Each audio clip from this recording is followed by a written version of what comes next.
Cold War in international relations.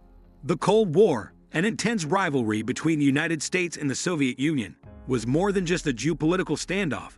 It was a battle of ideologies that influenced every aspect of global politics, economics, and culture. Born out of the ashes of World War II, this prolonged conflict saw two superpowers vying for dominance, each armed with enough nuclear firepower to obliterate the other. What started as a wartime alliance quickly disintegrated into a complex struggle for global influence, leaving an indelible mark on history. The United States of America and the Soviet Union, together with their respective allies, engaged in a competition that was both open and restricted following World War II. This competition was known as the Cold War. On the fronts of politics, economics, and propaganda, the Cold War was fought, and the use of weapons was significantly restricted during this period. The English author George Orwell was the first person to use the term nuclear stalemate in an article that was published in 1945. In the article, Orwell predicted that there would be a nuclear stalemate between two or three monstrous superstates, each possessed of a weapon by which millions of people can be wiped out in a few seconds. In 1947, the American financier and presidential advisor Bernard Barrich delivered a speech in the State House in Columbia, South Carolina, which is considered to be the first time the term was used in the United States during that year. A brief history of the Cold War. Following the capitulation of Nazi Germany in May 1945, which occurred close to the conclusion of World War II, the uneasy wartime alliance that had been formed between the United States of America and Great Britain, on the one hand, and the Soviet Union, on the other, started to fall apart. During the year 1948, the Soviet Union had successfully placed administrations of the left-wing ideology in the Eastern European countries that had been freed by the Red Army. Both the United States of America and the United Kingdom were concerned about the perpetual dominance of the Soviet Union in Eastern Europe, as well as the possibility of communist parties influenced by the Soviet Union ascending to power in the democracies of Western Europe. They were bent on expanding communism all over the world, mostly for ideological grounds, and they were determined to keep control of Eastern Europe to protect themselves from any potential fresh threat from Germany. On the other hand, the Soviets were determined to remain in control of Eastern Europe. By 1947 to 1948, the aid that the United States had supplied to Western Europe as part of the Marshall Plan had brought those countries under American control. At the same time, the Soviet Union had built regimes in Eastern Europe that were openly communist. This was the beginning of the Cold War, the conflict between the world's great powers. In the years 1948 to 1953, the Cold War reached its zenith. The Soviet Union attempted to blockade the Western-held sectors of West Berlin between 1948 and 1949, but they were unsuccessful.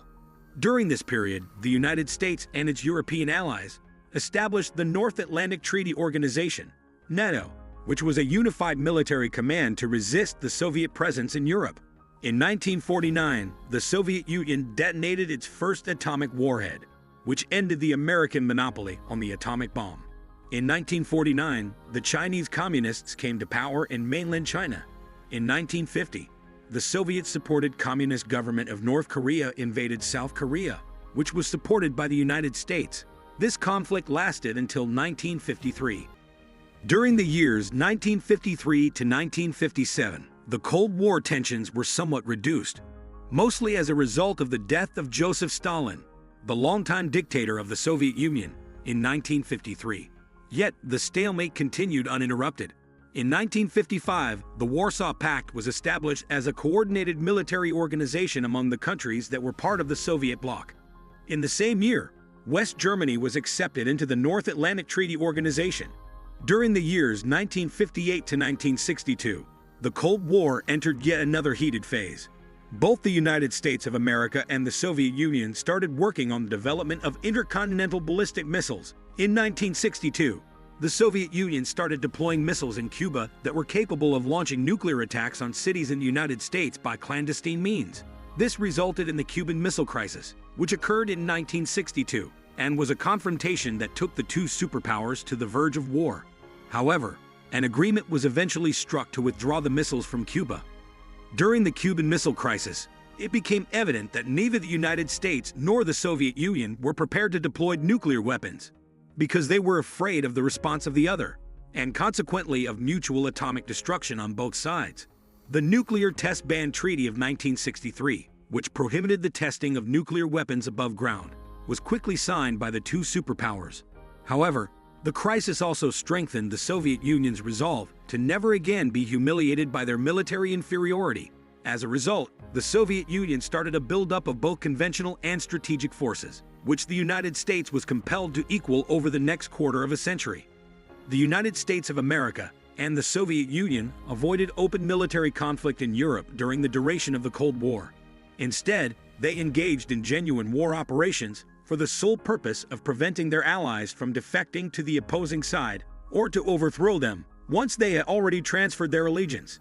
Consequently, the Soviet Union dispatched military forces to East Germany in 1953, Hungary in 1956, Czechoslovakia in 1968, and Afghanistan in 1979 to maintain communist authority in those countries. For its part, the United States participated in the overthrow of a left-wing government in Guatemala in 1954, supported an unsuccessful invasion of Cuba in 1961, invaded the Dominican Republic in 1965 and Grenada in 1983, and undertook a lengthy effort from 1954 to 1975 to prevent communist North Vietnam from bringing South Vietnam under its rule. However, this effort was unsuccessful to create a new order in the world. However, during the 1960s and 1970s, the bipolar struggle between the Soviet bloc and the American bloc gave way to a more intricate pattern of international relations, in which the world was no longer divided into two opposed blocs. This occurred as a result of the fact that the relationship between the two blocs became more convoluted. A significant rift had emerged between the Soviet Union and China in the year 1960, and it had grown even wider over the years, thereby destroying the cohesiveness of the communist bloc.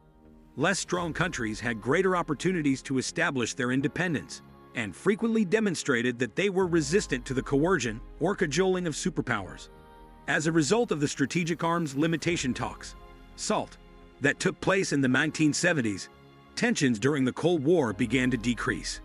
These talks resulted in the SALT-I and I agreements, which were signed in 1972 and 1979, respectively.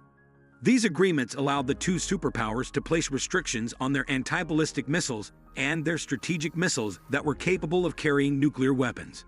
Following that, there was a period of renewed Cold War tensions in the early 1980s. This occurred as the two superpowers continued their major arms buildup and battled for influence in the Third World. However, the Cold War started to disintegrate in the late 1980s during the administration of Mikhail S. Gorbachev, who was the previous leader of the Soviet Union. In addition to deconstructing the totalitarian characteristics of the Soviet system, he initiated the process of democratizing the political system of the Soviet Union. The breakdown of communist regimes in the nations of Eastern Europe that were part of the Soviet bloc occurred in 1989 to 1990, and Gorbachev was complicit in their downfall. Internal changes implemented by Gorbachev had, in the meantime, resulted in the weakening of his own Communist Party, which in turn enabled authority to be transferred to Russia and the other republics that comprised the Soviet Union. Late in the year 1991, the Soviet Union saw its collapse, which resulted in the birth of 15 newly independent nations. Among these nations was Russia, which had a leader who was freely elected and opposed communism. The end of the Cold War had finally arrived. If you enjoyed this video, don't forget to like and subscribe for more exclusive content and updates.